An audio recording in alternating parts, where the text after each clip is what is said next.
आप्यायन्तु ममाङ्गानि वाक्प्राणश्चक्षुः श्रोत्रमथो बलमिन्द्रियाणि च सर्वाणि सर्वं ब्रह्मोपनिषदं माहं ब्रह्म निराकुर्यां मा ब्रह्म निराकरोत् अनिराकरणमस्त्वनिराकरणं मे अस्तु तदात्मनि निरतेय उपनिषत्सु धर्मास्ते मयि सन्तु ते मयि सन्तु। ओम शान्तिः शान्तिः शान्तिः।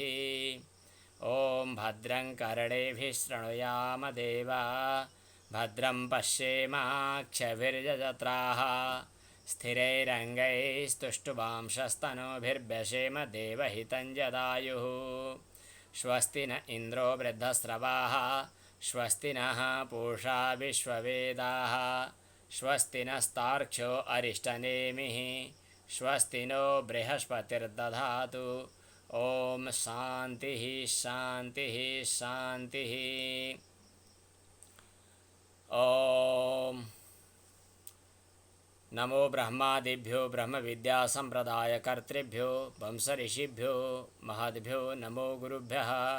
सर्वोपप्लवरहितः प्रज्ञानघनः प्रत्यगर्थो ब्रह्मैवाहमस्मि। ओम अज्ञानतिमिरान्धस्य ज्ञानाञ्जनशलाकया चक्षुरुन्मीलितं येन तस्मै श्रीगुरवे नमः। नारायणसमारम्भां शङ्कराचार्यमध्यमाम् अस्मदाचार्यपर्यन्तां वन्दे गुरुपरम्परां। नमो नमः।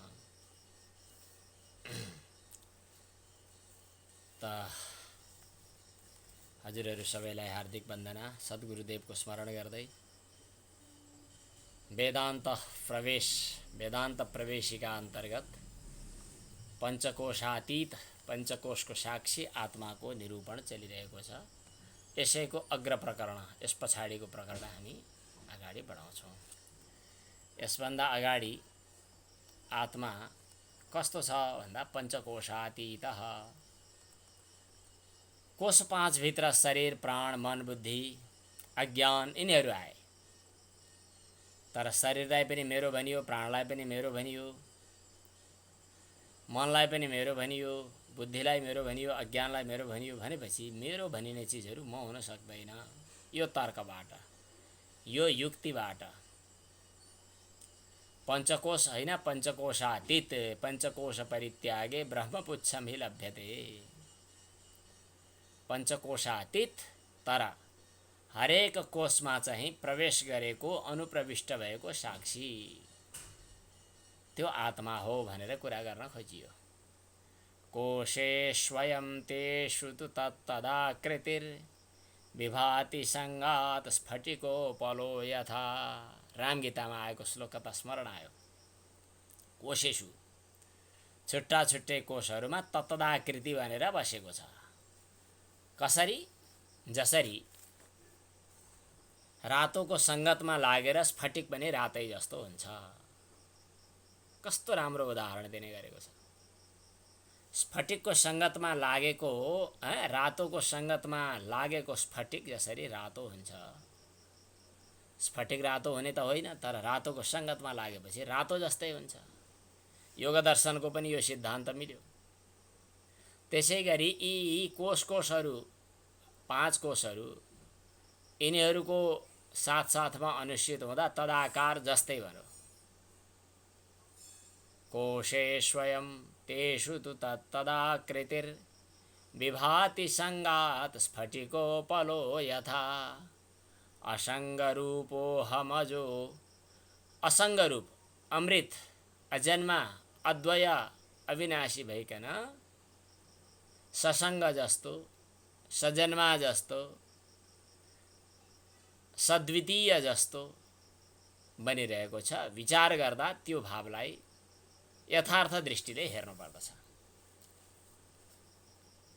पाँच कोशका सम्बन्धमा त हामीले हिजो विवेचन गरेकै हौँ। आनन्दमय कोशका सम्बन्धमा पनि शङ्कराचार्यले लेख्नु भएको यो मिठो श्लोक मलाई हिजो स्मरण आइरहेको थियो, तर यो उच्चारण गर्न बाँकी थियो। आनन्दमय कोषलाई आत्मा किन नभन्ने? नैवायमानन्दमयः परात्मा। उच्चारण पनि गर्न सक्नुहुन्छ श्यामजीको, के छ अवस्था? नैवायमानन्दमयः परात्मा।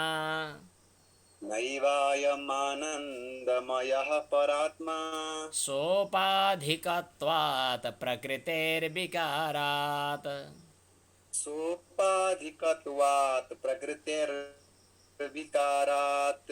कार्यत्वहेतोः सुकृतक्रियाया।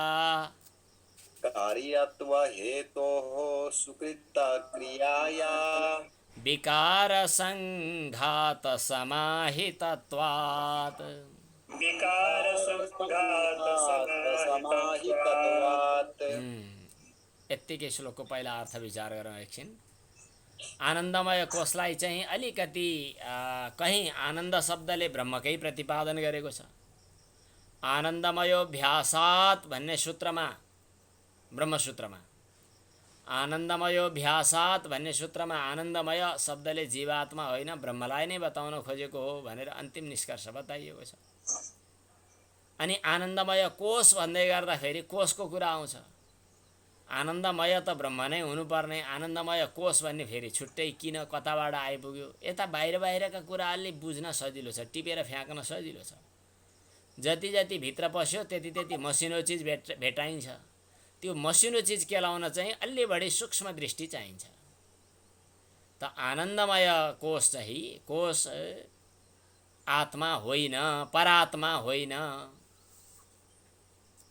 किन होइन भन्ने सन्दर्भमा केही हेतुहरू दिनुभएको थियो। हिजो हामीले अर्को तत्त्वबोधको प्रक्रियाबाट त हामीले पढिसक्यौँ। यो विवेक चूडामणि पनि बीचबीचमा मिश्रण गर्ने चलन छ, त्यस कारणले यो श्लोक हिजो उठ्न बाँकी थियो। प्रसङ्गवशात् यसलाई पनि जोड दिएको। न एव अयम आनन्दमयः परात्मा। अयम आनन्दमयः परात्मा न एव, होइन नै। यो आनन्दमय कोष जो हो यो परमात्मा होइन नै। कोष भनेर जहाँ भनिन्छ त्यो त कोष खोल हो, बाहिरी हो, आवरण हो। एउटा सानो सिमी अथवा बोडीको दाना लिएर हेर्ने हो भने बाहिरपट्टि हरियो ठुलो बोक्रो हुन्छ होला कोष। त्यो बोक्रो फ्याँकिसकेपछि अब दाना आउँछ। त्यो बाहिरी बोक्रोलाई त स्थूल शरीर भने झैँ, अन्नमय कोष भने झैँ बाहिरी भइगयो। त्यसभन्दा भित्रपट्टि चाहिँ के आउँछ त भन्दा दाना आउँछ। त दानाको पनि बाहिर एउटा सेतो सेतो छुट्टै अथवा रातो सेतो कालो कस्तो हो, एउटा बाहिरी परत, बाहिरी बोक्रो हुन्छ। त्यो बाहिरी बोक्रोभित्र फेरि अर्को मसिनो लेयर हुन्छ। त्यो मसिनो लेयरभित्र पनि अर्को फेरि पत्र हुन्छ। त्यसभन्दा भित्र चाहिँ त्यो फग्लाटै हुन्छ। त्यहाँभन्दा भित्र मात्रै बीज हुने होला। कोषको कुरो आएको हुनाले सिमीको कोषा, बोडीको कोषा भनिने चलन छ, त्यस कारणले त्यो उदाहरणको रूपमा लिएर आएको।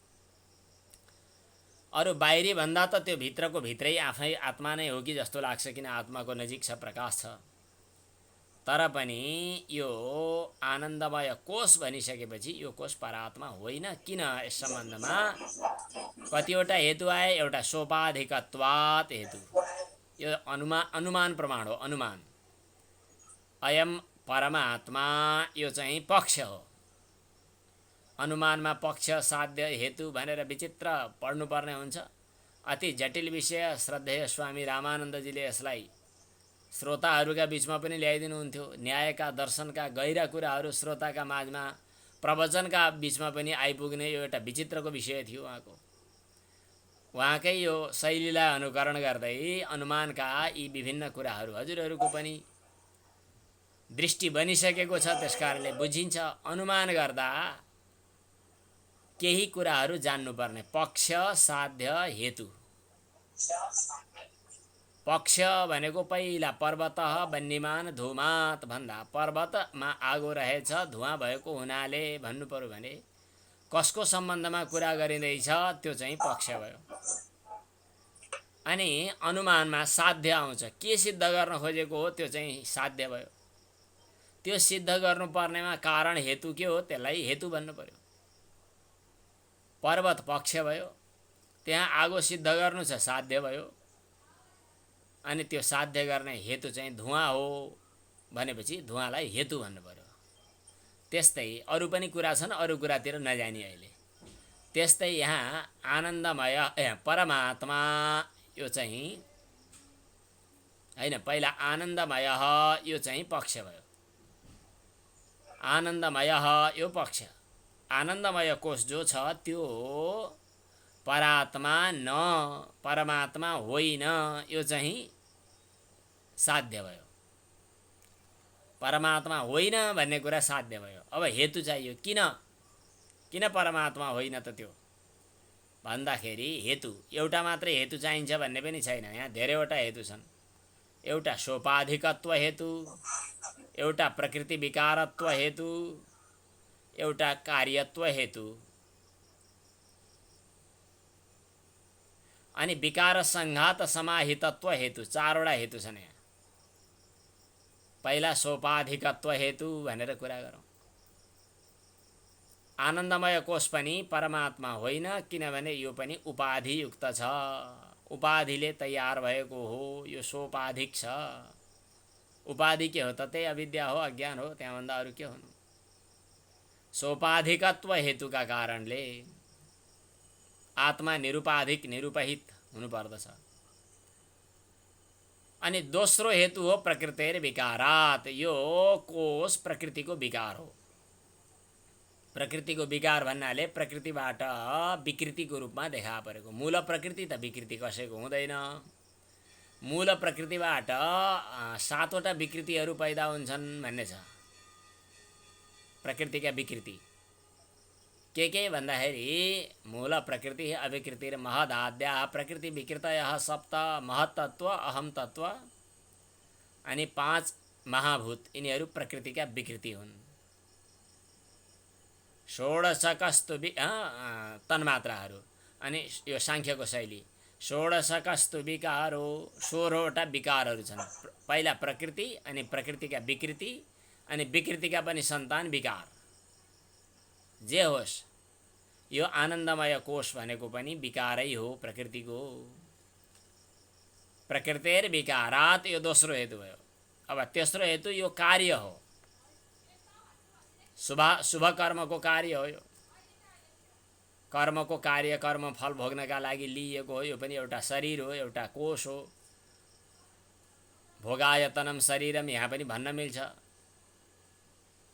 कर्मको कार्य भयो। सुकृत क्रियाया कार्यत्व हेतु, पुण्य कर्मको कार्य हो यो। अनि त्यसपछि अर्को चौथो हेतु हो विकार संघात समाहितत्वात्, प्रकृतिको विकार जो स्थूल शरीर, प्रकृतिको विकारको संघात भनेको समूह, समूह भनेको स्थूल शरीर, इन्द्रिय मन ज्ञान बुद्धि अहंकार कचाक कुचुक यी सब भएका के बुद्धि अहंकार इत्यादि विभिन्न समूह, यो समूहको संघातमा आश्रित छ। विकार संघात समाहितत्वात्, त्यसकारणले यो आनन्दमय कोष पनि परमात्मा होइन। यस प्रकार पञ्चानामपि कोशानाम, 5वटै कोषहरूलाई युक्तिपूर्वक र श्रुति वचनका आधारमा, युक्तितः श्रुतेः भनेको छ। युक्तिपूर्वक अनि श्रुति वचनका अनुसार अथवा श्रुति अनुकूल युक्तिद्वारा भन्न पनि सकिन्छ। श्रुति भनेको वेदशास्त्र, वेदशास्त्रको मार्ग बमोजिम, वेदशास्त्रको शैली बमोजिम युक्तिद्वारा 5वटै कोषहरूलाई टिप्दै फ्याँक्दै निषेध गर्दै गर्दै गइसकेपछि तत् निषेधावधि, त्यो निषेधको अन्तिम सीमा, अब जहाँ पुगेपछि फेरि निषेध गर्नुपर्ने बाँकी रहँदैन। त्यो निषेधको अन्तिम सीमा जो हो त्यो बोधरूपः साक्षी अवशिष्यते। स्वयं बोध स्वरूप, ज्ञान स्वरूप, चिति स्वरूप, दृश्य स्वरूप, द्रष्टा पनि भन्न सकिएन, दृश्य स्वरूप, द्रष्टा त हो तर दृश्य स्वरूप, दृश्य बिनाको द्रष्टा, ज्ञान स्वरूप जो अवशिष्ट छ त्यही आत्मा हो। योयमात्मा स्वयं ज्योतिः, श्यामजी,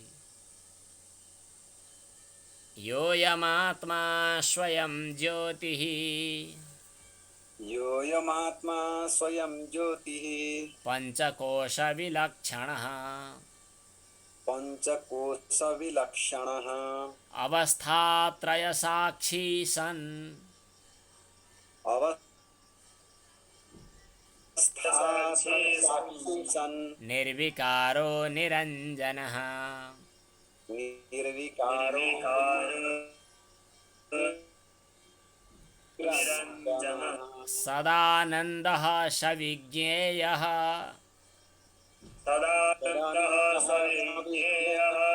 स्वात्मत्वेन विपश्चिता स्वात्मत्वेन विपश्चिता। यहाँनेरि जो आत्मा स्वयं ज्योति भनेको स्वयं प्रकाश छ।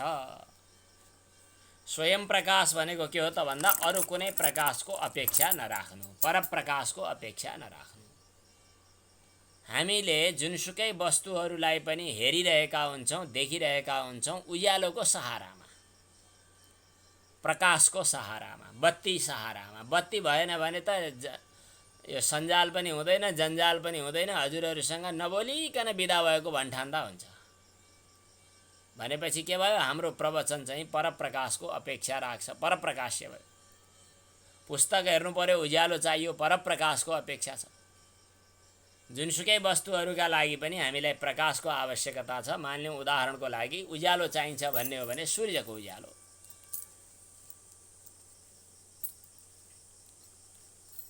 अनि उपनिषदमा प्रसङ्ग आयो, यदि सूर्यको उज्यालो त भन्छौ, सूर्य अस्तायो भने के को उज्यालो? चन्द्रमाको उज्यालो। चन्द्रमा पनि नभएको बेला अँधेरी रातमा के को उज्यालो? अग्निको उज्यालो।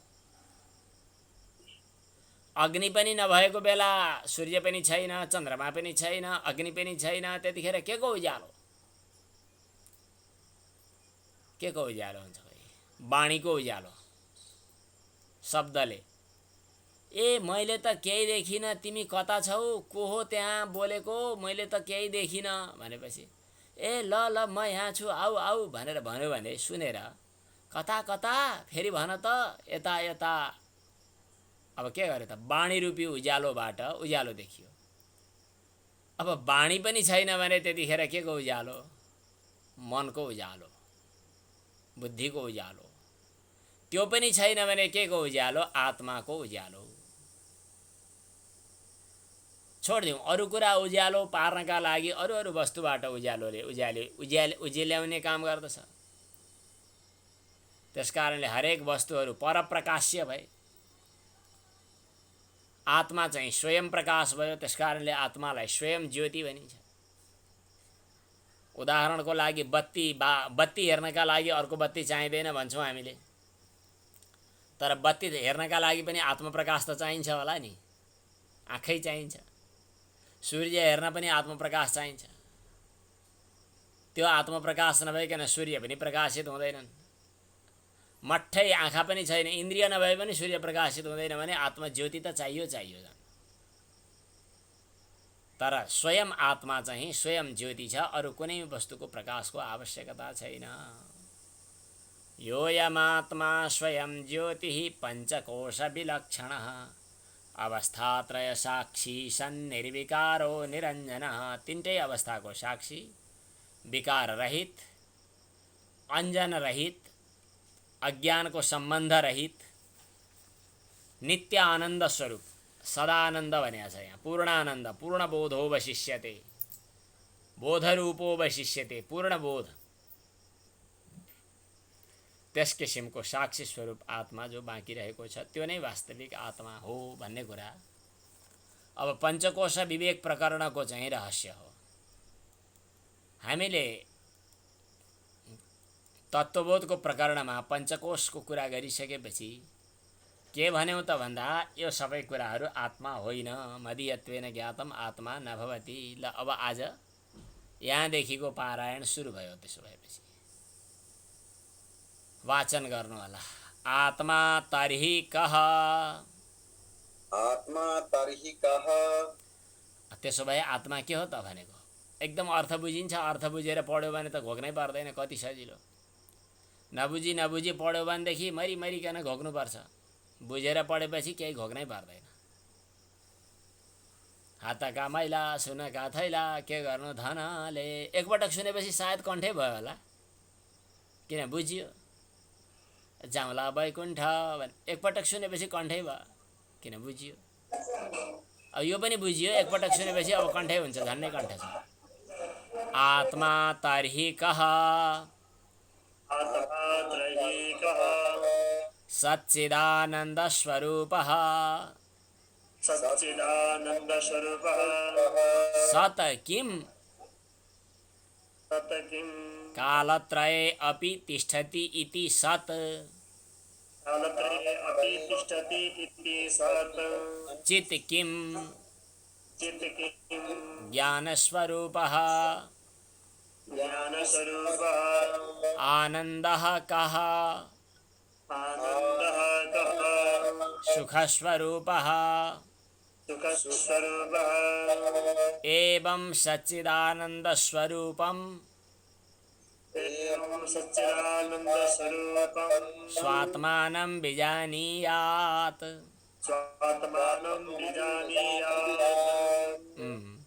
आत्मा तर्हि क, त्यसो भए आत्मा भनेको कुन चाहिँ हो त भनेर सोध्यो। आत्मा तर्हि क भनेर सोद्धाखेरि सच्चिदानन्द रूपः, सच्चिदानन्द स्वरूप छ, सच्चित र आनन्द स्वरूप छ।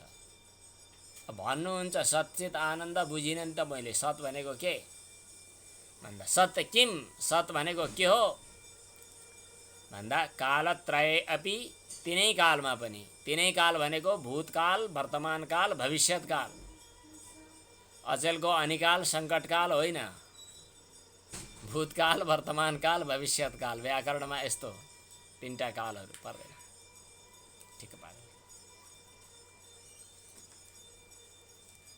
तिनै कालमा पनि जो अविचल रूपमा रहिरहन्छ, अर्थात् त्यो विगतमा थिएन भन्न पनि पर्दैन, भविष्यमा कुनै दिन नहुने सम्भावना छ भन्नु पनि परेन, वर्तमानमा छैन कि त भन्नु पनि परेन। अघि थिएन पछि छैन भन्नु पर्यो भने त्यो खतरा छ, अहिले पनि भए पनि छैन भन्नुपर्ने स्थिति आउँछ। आदौ अन्ते च यन्नास्ति वर्तमानेऽपि तत्तथा। जस्तै कतिपय चिजहरू विगतमा थिएन, आज छ भोलि हुँदैन भनेपछि आज भए पनि छैन भन्नुपर्छ, किन हिजो थिएन नि त।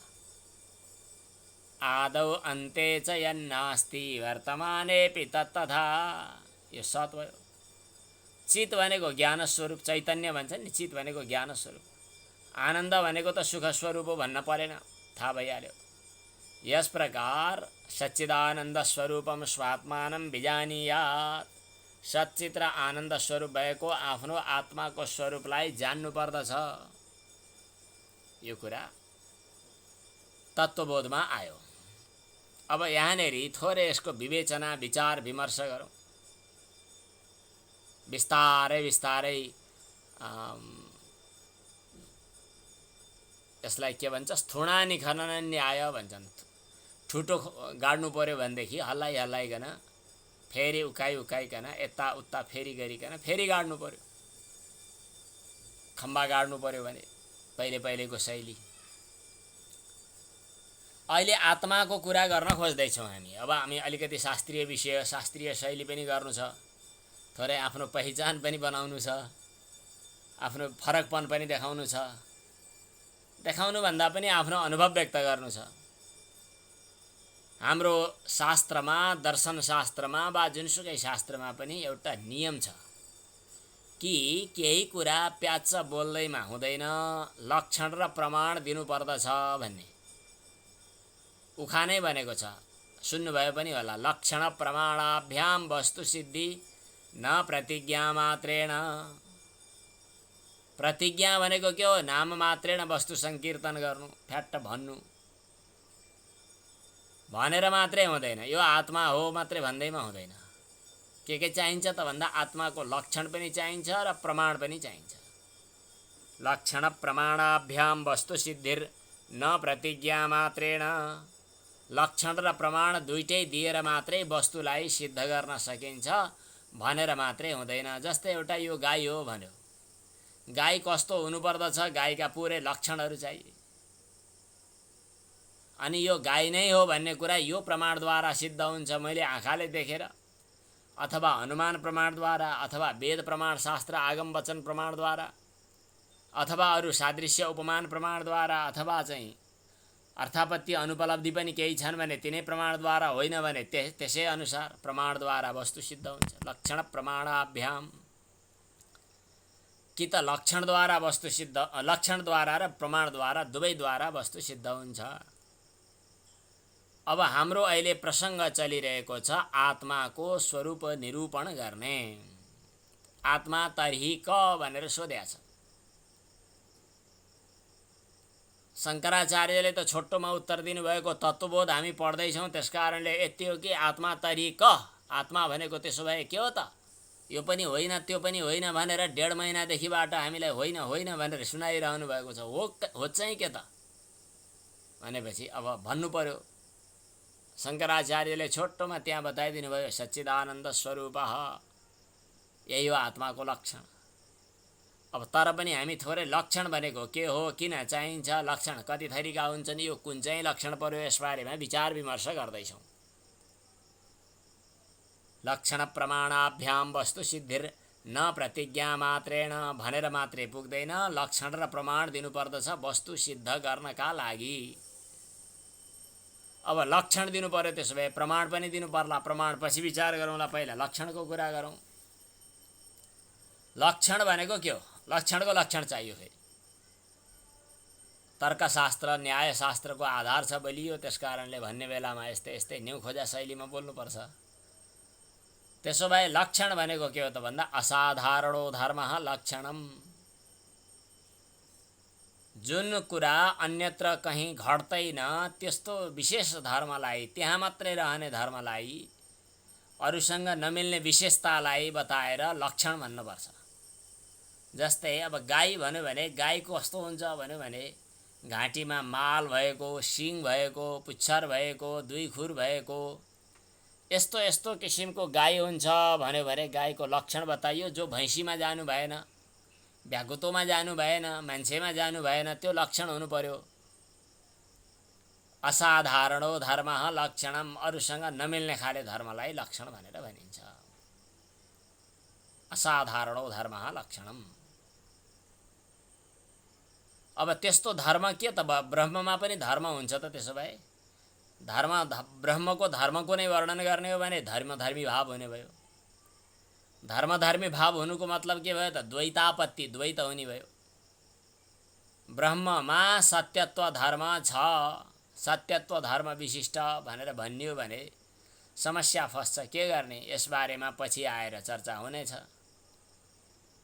अपृथक्त्वेपि चैतन्यात् पृथगिवा भासन्ते, बुझ्नका लागि एकछिन धर्मधर्मी भावको कल्पना गरेको हो।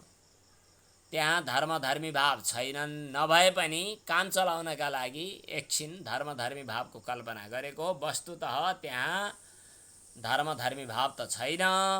त्यस कारणले कुनै लक्षण खोजेर लक्षणद्वारा ब्रह्मलाई पत्तो लगाउने भन्ने पनि त्यति धेरै होइन।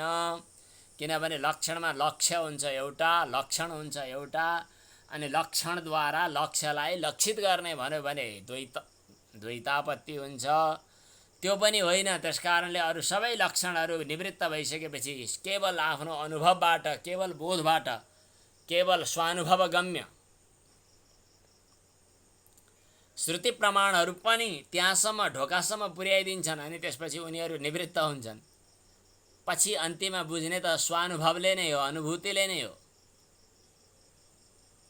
तर पनि अहिले हामी बुझिसक्ने परिस्थितिमा पुगेका छैनौँ भने हाम्रो लागि लक्षणहरूको पनि काम लाग्छ, लक्षण धर्मधर्मी भावको पनि काम लाग्छ। उपयोग गर्छौँ हामी तत्कालका लागि, केही समयका लागि।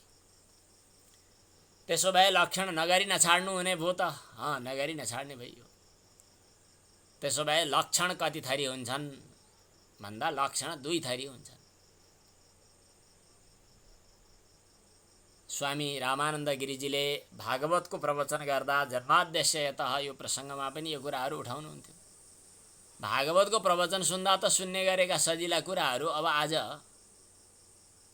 हामीलाई अलि नगनेर अलि असजिलो बताउनु भयो, हजुरले जान्नु भएन भन्न चाहिँ पाइएन। किनभने यो लक्षण सक्षणका कुराहरू चाहिँ अब जान्नै पर्ने भयो।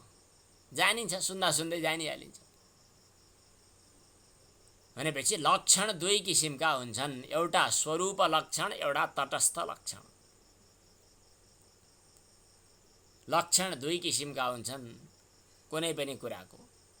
जस्तै पृथ्वीको लक्षण गर्नु पर्यो भने पृथ्वीको लक्षण गन्धवती पृथ्वी भनेर तर्क सङ्ग्रहमा न्याय दर्शनमा बताए।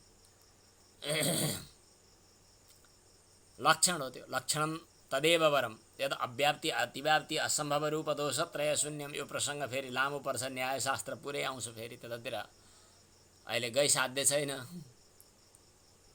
तर यति मात्रै कि वेदान्त सम्प्रदायमा चलेको लक्षण दुई किसिमका हुन्छन्, एउटा चाहिँ स्वरूप लक्षण, एउटा तटस्थ लक्षण। स्वरूपान्तर्गतम सत् इतर व्यावर्तकम स्वरूप लक्षणम। जो स्वरूपभित्र प्रवेश गरेर इतर व्यावर्तन गर्दछ त्यसलाई स्वरूप लक्षण भनिन्छ। उदाहरण पछि बुझ्नुहुन्छ। उदाहरण दिएपछि तटस्थ लक्षण भनेको अलि टाढाबाट दायाँ बायाँबाट बुझाइदिनेलाई तटस्थ लक्षण भन्छ। तटे स्थिताः बोधयन्ति। अनुभव गर्ने त परमेश्वर लेख्न सकिन्छ भने यहाँ अनुरोध आएको छ, कसैले च्याटमा लेखिदिनु न भनेर। तटे स्थिताः बोधयन्ति, किनारमा बसेर कसैले बुझाइदिन्छन् भने जस्तै तटस्थ लक्षणले बाहिरबाट बुझाइदिन्छन्। पानीभित्र जाँदा अहिले क्या आनन्द आउँछ, गण्डकीमा स्नान गर्दा, जाडो पनि छैन, प्रवाह ओहो कस्तो मजासँग भेल आएर झ्याप झ्याप हानिरहेको हुन्छ, कस्तो मजा आउँछ। तर त्यो मजा मैले वर्णन गरेर हजुरहरूलाई के अनुभव होला र? आफै आएर अनुभव वर्णन गर्नुपर्ने हुन्छ। तर पनि बाहिरी शब्दहरूले बताइन्छ, किनारबाट बाहिरबाट हो, त्यो बताइने चिज बाहिरबाट देखाइने चिजलाई तटस्थ लक्षण भनेर यसरी बुझे पनि भयो। अर्को तरिकाले बुझ्नुहुन्छ भने आकाशमा चन्द्रमा छन् भनेर भन्नु पर्यो। हेर न त्यो छ्याङ्ग उज्यालो भएको सूर्य चम्किएको हो, त्यो नै चन्द्रमा हो भनेर बुझाइयो भने स्वरूप लक्षण भयो। प्रकृष्ट प्रकाशश्चन्द्र, चम्किलो चमक भएको प्रकाशमान जो हो त्यो नै चन्द्र हो भन्यो भनेदेखि स्वरूप लक्षण भयो। डाँडामा पर्वततिर पहाडतिर डाँडो काँडोतिर अग्ला अग्ला रुखहरू, अनि त्यो रुखको हाँगाको बिचबाट चन्द्रमा देखाउनु पर्यो।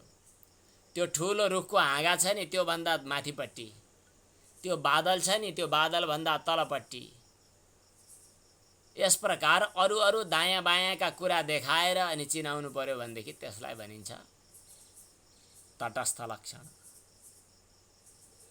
बीचमा त्यो टोपी लगाउनु भएको हुनुहुन्छ नि उहाँ भनेर ठ्याक्कै चिनाइयो भने स्वरूप लक्षण। त्यो चस्मा लगाउने भन्दा उतापट्टिको, टोपी लगाउने भन्दा यतापट्टिको, अथवा रातो लगाउने भन्दा दायाँपट्टिको, कालो लगाउने भन्दा बायाँपट्टिको भनेर दायाँ बायाँका चिनाएर अनि त्यसबाट यता चिनाइयो भने त्यसलाई तटस्थ लक्षण। उसैको आफ्नै स्वरूप बताएर बताइयो चिनाइयो भने त्यसलाई स्वरूप लक्षण। प्रकृष्ट प्रकाशश्चन्द्र भन्यो भने स्वरूप लक्षण। शाखा चन्द्र न्यायले हाँगाको बीचमा देखा परेको चन्द्रमा हो भनेर चिनाइयो भने त्यसलाई तटस्थ लक्षण। आकाशमा अचेल त त्यो तारा हेर्ने जमाना पनि गइसक्यो, हजुरहरू पुरानो जमानाका धेरै जसो हुनु होला। अरुन्धती तारा देख्नु भएको छ? विवाहमा अरुन्धती तारा देखाउने चलन थियो पहिले पहिले। रात्रिको विवाहमा दिउँसो भयो भने सूर्य मुदीक्षस्व, रात्रि भयो भने अरुन्धती मुदीक्षस्व। वरले वधुलाई अरुन्धती तारा देखाउने चिनाउने चलन थियो। हजुरहरूलाई चिनाएनन् होला पक्कै पनि, वा चिनाउनु भएन होला हजुरहरूले, अरुन्धती तारा थाहा छैन। सिधै त्यो हो अरुन्धती तारा भनेर देखायो भने त्यो अरुन्धती पत्तै लाग्दैन, मैले पनि सक्दिनँ, हजुरहरूले पनि सक्नुहुन्न। किन अरुन्धती तारा चाहिँ ज्यादै सानो मसिनो हुन्छ, चिनाउनै सकिँदैन। के गर्ने त भन्दाखेरि स्थूलारुन्धती न्याय भन्ने उखानै भनेको छ हामी कहाँ। स्थूलारुन्धती न्याय, संस्कृत वाङ्मय जब संस्कृत भाषा साहित्य पढिन्छ त्यतिखेर चाहिँ यी न्यायहरू उखानका रूपमा बाँदरको पुच्छर लौरो न हतियार भने झैँ भन यस्तै उखान जस्तै भनेको।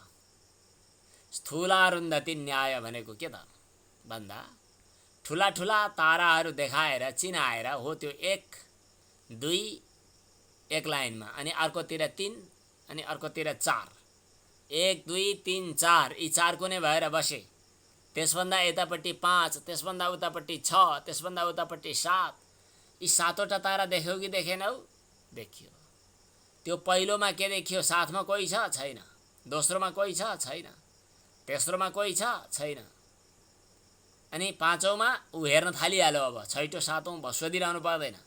छैटौँ नेरी पुग्दाखेरि चाहिँ एउटा साथमा अर्को पनि छ। अरुन्धति त्यही नै हो। अब अरुन्धति चिनाउनका लागि अरू स्थूल स्थूल जति पनि ताराहरू देखाउँदै पन्छाउँदै गरिन्छ त्यसलाई भनिन्छ स्थूलारुन्धति न्याय। वस्तुलाई चिनाउनका लागि अवस्तुको खोजी गरिकन त्यसलाई पन्छाएर हेर त भन्दै भन्दै लैजानु स्थूलारुन्धति न्याय पनि भनिन्छ। तटस्थ लक्षणद्वारा पनि अरू दायाँ बायाँका वस्तुहरूलाई चिनाएर अनि त्यसपछि वस्तुलाई चिनाइन्छ। अब प्रसङ्ग हो हाम्रो आत्मचिन्तन, आत्माको लक्षण। तरी आत्मा कह, आत्मा के हो? हामीले अघि नियम बनायौं कि लक्षण प्रमाणाभ्याम वस्तु सिद्धि न प्रतिज्ञा मात्रेण। लक्षण र प्रमाणद्वारा वस्तु सिद्ध हुन्छ, मुखले प्याच्च बोल्दैमा हुँदैन। लक्षण प्रमाणाभ्याम वस्तु सिद्धि न प्रतिज्ञा मात्रेण। अब ब्रह्म विषयक लक्षण गर्नु पर्यो।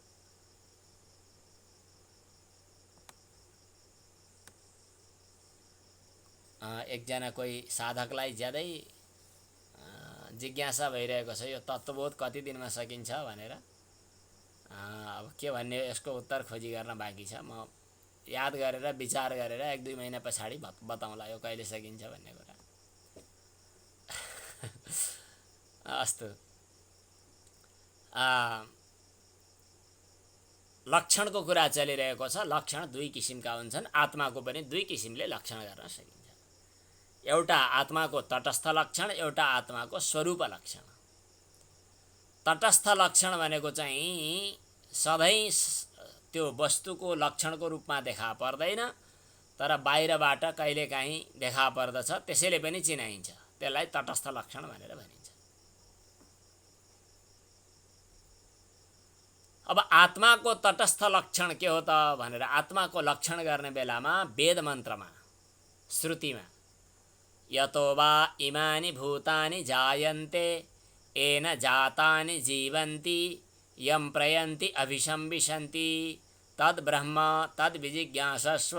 यस्ता खाले मन्त्रहरूमा आत्माको तटस्थ लक्षण भनेर बताइएको छ। आत्माको तटस्थ लक्षण अर्थात् यतो वा इमानि भूतानि जायन्ते, जसबाट सम्पूर्ण जगत प्राणी जञ्जाल प्रकट भयो।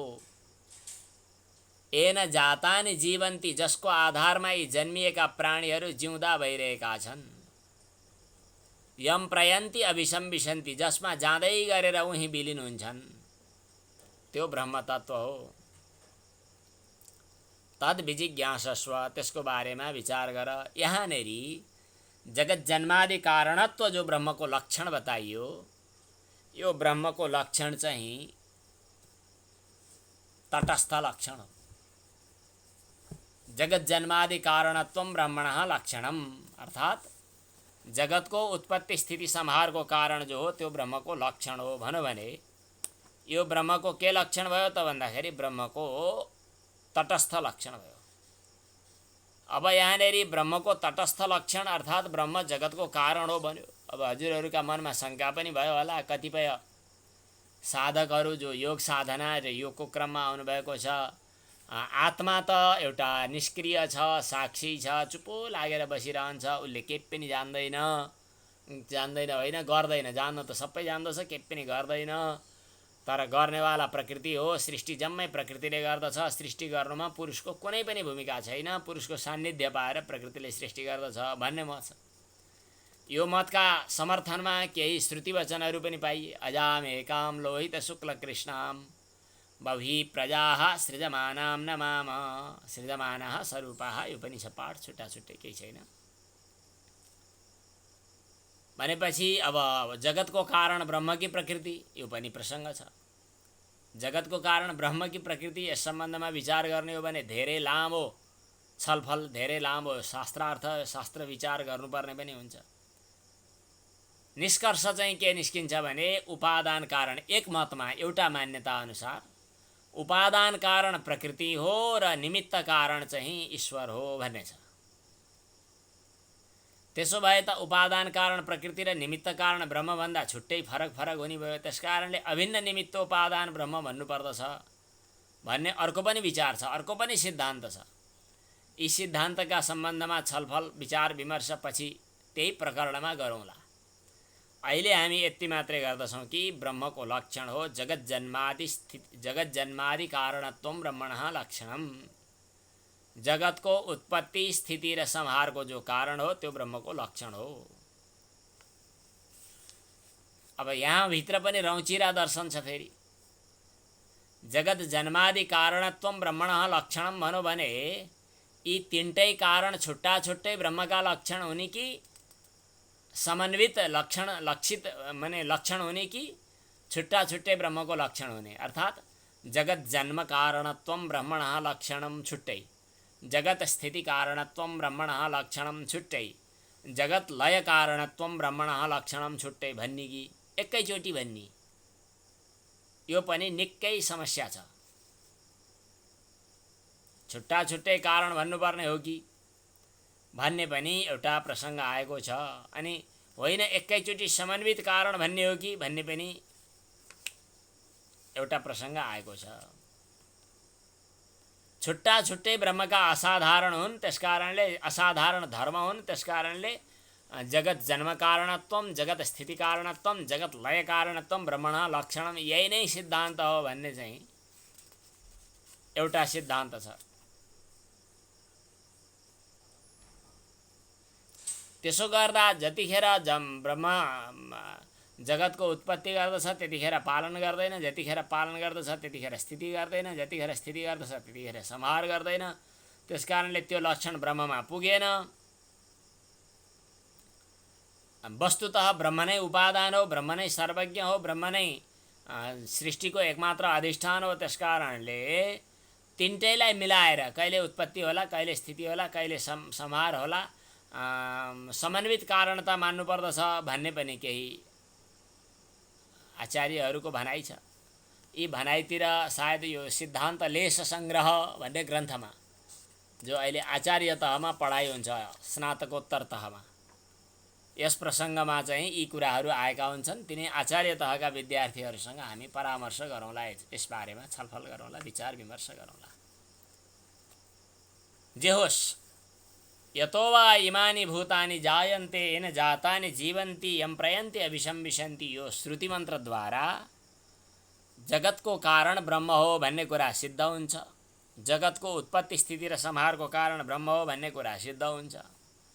त्यही नै ब्रह्मको लक्षण हो। अथातो ब्रह्म जिज्ञासा भनेर वेदान्त सूत्रमा, ब्रह्मसूत्रमा, योग दर्शनको योग सूत्र भए जस्तै वेदान्त दर्शनको वेदव्यासले बनाएको जो ब्रह्मसूत्र हो, द्वैपायन मुनिले बनाएको ब्रह्मसूत्र, पहिलो अध्यायको दोस्रो सूत्र जो हो अथातो ब्रह्म जिज्ञासा भन्ने हो, त्यहाँनेरि ब्रह्मको लक्षणको कुरा आएको छ। ब्रह्मको लक्षण के हो?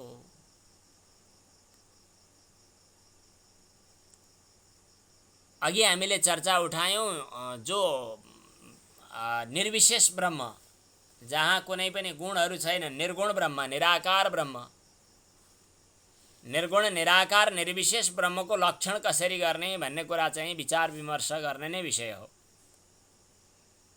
त्यसको त लक्षण गर्न पनि सकिँदैन, तर श्रुतिले लक्षण बताइदियो त। अघि हामीले भन्यौँ यतो वा इमानि भूतानि जायन्ते येन जातानि जीवन्ति यं प्रयन्ति अभिशंविशन्ति तद्ब्रह्म के तद्विजिज्ञासस्व तद्ब्रह्म, यो पो यस प्रकार ब्रह्मको लक्षण उपनिषदमा बताइयो। उपनिषदमा मात्रै होइन, हाम्रा हरेक वेदान्तका ग्रन्थहरू जहाँ जहाँ पनि प्रसङ्ग आउँछ यही उत्पत्ति, जगत उत्पत्ति स्थिति लय कारणत्वकै कुरा आउँछ। सच्चिदानन्द रूपाय विश्वोत्पत्त्यादि हेतवे। विश्वोत्पत्त्यादि हेतवे भनेको उत्पत्ति स्थिति र संहारको कारण भन्यो। यो चाहिँ उपादान कारण, के अरे तटस्थ लक्षणै हो। जन्माद्यस्य यतोऽन्वयादितरतः भनौँ भने पनि जन्मादि जसको कारणबाट भइरहेको छ भनौँ त्यही। अथातो ब्रह्म जिज्ञासामा पनि जन्माद्यस्य यत जो दोस्रो सूत्र आयो त्यसले पनि जसबाट जगतको उत्पत्ति स्थिति संहार भइरहेको छ भनेरै बतायो। त्यसकारणले निर्विशेष ब्रह्ममा लक्षण गर्न नसक्ने भए तापनि निर्विशेषमा पुग्नका लागि यी विशेषताहरूलाई अङ्गीकार गरेर हामी लक्षित गर्दछौँ। यो चाहिँ अध्यारोप विधिद्वारा। अध्यारोप विधि भनेको नभएको वस्तुको पनि अथवा फ्याँक्नुपर्ने कुराको पनि आरोप गरेर पछि त्यसलाई निराकरण गर्दै जाने। प्रतीति भइरहेको छ, प्रतीयमान छ, प्रतीयमान भएको हुनाले त्यसलाई आरोप गर्ने, आरोप गरेपछि अपवाद गर्ने। आरोप र अपवादको सिद्धान्त। अब धैर्य भएर सुनिरहनुभयो भने आरोप र अपवादका कुराहरू पनि पछाडि, अध्यारोप र अपवादका कुराहरू पनि हामी त्यही प्रकरणमा पुगेपछि चर्चा गर्नेछौँ। त अध्यारोप विधया अहिले हामी ब्रह्ममा जगतको कारणताको हामी परिकल्पना गरेर बुझ्ने प्रयास गर्दैछौँ। अब जगत कारण ब्रह्म हो भनेर भन्दै गर्दा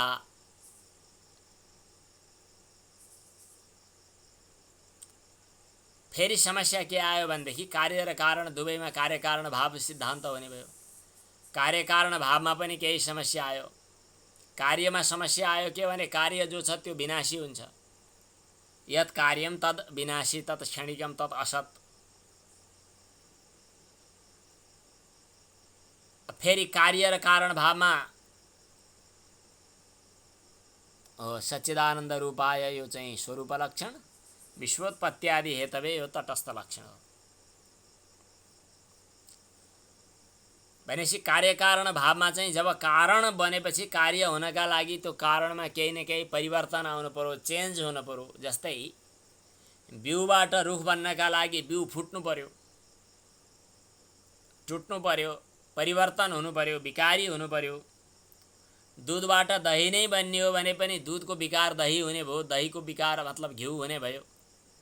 यस प्रकार कार्यमा कारणमा पनि कार्यको रूपमा परिवर्तन हुने समस्या आयो अनि कार्य हुने बित्तिकै चाहिँ कार्य क्षणिक हुने समस्या आयो।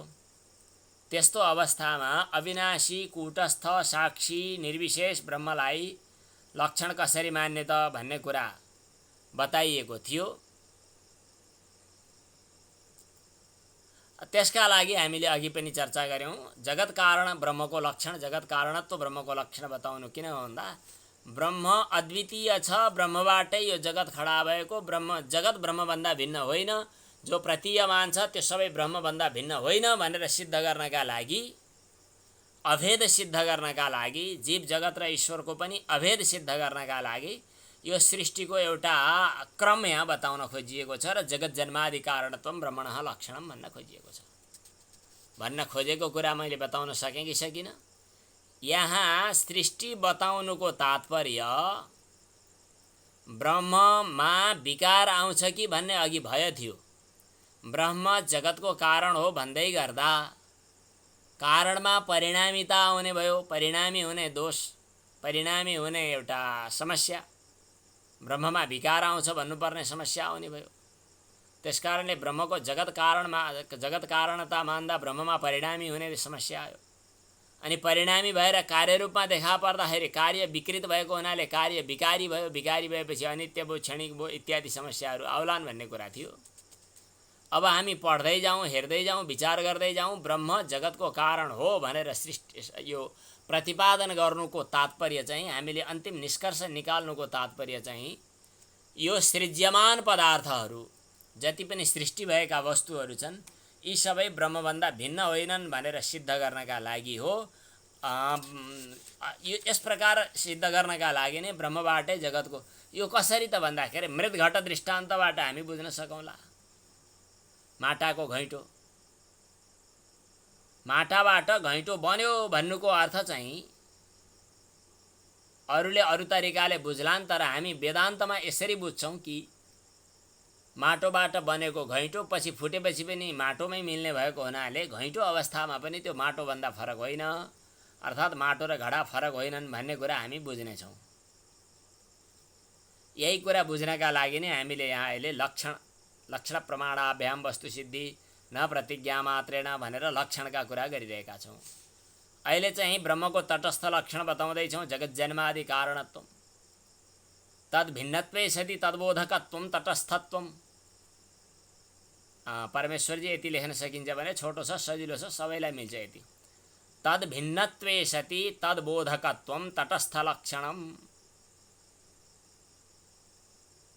तद्भिन्नत्वे सति उसको स्वरूप होइन, स्वरूपभन्दा ऊ भिन्न छ, तर पनि वस्तुलाई चिनाउँछ। स्वरूपमै रहेर चिनायो भने त्यसलाई स्वरूप लक्षण भन्नु पर्यो। तद अभिन्नत्वे सति तद्बोधकत्वं स्वरूप लक्षणम्। तद अभिन्नत्वे सति तद्बोधकत्वं स्वरूप लक्षणम्। यो स्वरूप लक्षण भयो। हामी चाहिँ अब लगभग यो लक्षणको लक्षण भावको प्रसङ्गलाई, जगज्जन्मादि कारणत्वको प्रसङ्गलाई उपसंहार गर्ने बेला के बुझ्न र के बुझाउन चाहन्छौँ भने हामी ब्रह्म जगतको कारण हो भन्दै गर्दा पनि वेदान्त सिद्धान्त अनुसार ब्रह्म जगतको अभिन्न निमित्तोपादान कारण हो। समवायी कारण पनि उही हो, असमवायी कारण पनि उही हो, निमित्त कारण पनि उही हो। न्याय दर्शनमा समवायी र असमवायी भन्छन्, हामी उपादान र निमित्त भन्छौँ। जे होस्, उपादान कारण पनि ब्रह्म नै हो, निमित्त कारण पनि ब्रह्म नै हो, अर्थात् ब्रह्म अभिन्न निमित्तोपादान कारण हो। घडा बनाउनका लागि त कुमाले छुट्टै हुन्छ, माटो छुट्टै हुन्छ, तर ब्रह्मले जगत सृजना गर्नका लागि स्वयं ब्रह्म नै जगत बन्छ र स्वयं ब्रह्म नै जगत बनाउँछ। यस प्रकार अभिन्न निमित्तोपादान कारणको रूपमा तयार भएको, मतलब ब्रह्मबाट तयार भएको जगत वस्तुतः उही ब्रह्मकै उपादानबाट खडा भएको र ब्रह्ममा नै पछि गएर विलीन पनि हुने भएको हुनाले यतो वा इमानि भूतानि जायन्ते येन जातानि जीवन्ति यम प्रयन्ति अभिशंविशन्ति भनेको हुनाले ब्रह्मभन्दा यो भिन्न छैन। वास्तविक कुरा विचार गर्ने हो भने यो हाम्रो विचित्रको चलन छ। हजुरहरूलाई आश्चर्य लाग्ला। बच्चाहरू अहिले यो नदी किनारमा, देवघाटको नदी किनारमा, गण्डकीको किनारमा चाहिँ बालुवाहरू पुरा टनाटन भएको हुनाले यति धेरै रमाइलो भएको छ कि त्यहाँ बच्चाहरू, गाउँका अरू जति पनि पाका बच्चा, साना ठुला सबै घुम्न खेल्नका लागि त्यहाँ जान्छन्। त्यहाँ केही बच्चाहरू बालुवाको एउटा घर बनाउँदै थिए, सानो यत्रो सानो बालुवाको अलिकति पिण्ड तयार गरेर, मतलब डल्लो तयार गरेर त्यहाँ घर बनाउँदै थिए।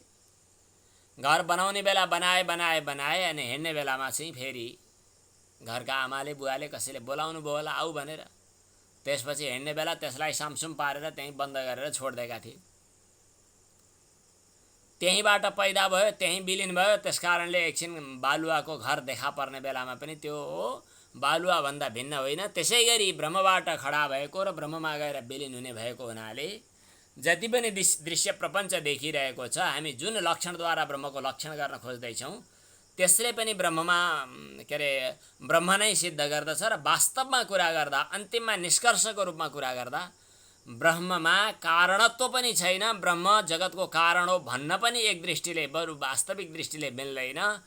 त्यसमा मायाद्वारा कल्पित कारणता देखा परेको छ। जो मायाद्वारा कल्पित कारणता हो त्यो वास्तविक कारणता होइन, तर एकछिनका लागि काम चलाउ कारणता हो। त्यही काम चलाउ कारणताबाटै ब्रह्म जगत कारण बनिरहेको छ। हामी आज तटस्थ लक्षणको कुरा गर्दै थियौँ। तटस्थ लक्षणका लागि फेरि बाँकी रहेका अरू केही चर्चा गर्दै हामी स्वरूप लक्षणको कुरा गर्दछौँ, जो स्वरूप लक्षण अन्तर्गत सच्चिदानन्द रूपाय आउँछ। जुन स्वरूप लक्षण अन्तर्गत तत्त्वबोधमा आएको सच्चिदानन्द रूप आउँछ, त्यो स्वरूप लक्षण बुझ्नुभन्दा अघिल्लो श्रेणीको रूपमा हामी तटस्थ लक्षण बुझ्दै थियौँ। यिनै प्रसङ्गसहित आज समय पूर्ण भएको छ। यहीं विश्राम। ओम पूर्णमदः पूर्णमिदं पूर्णात् पूर्णमुदच्यते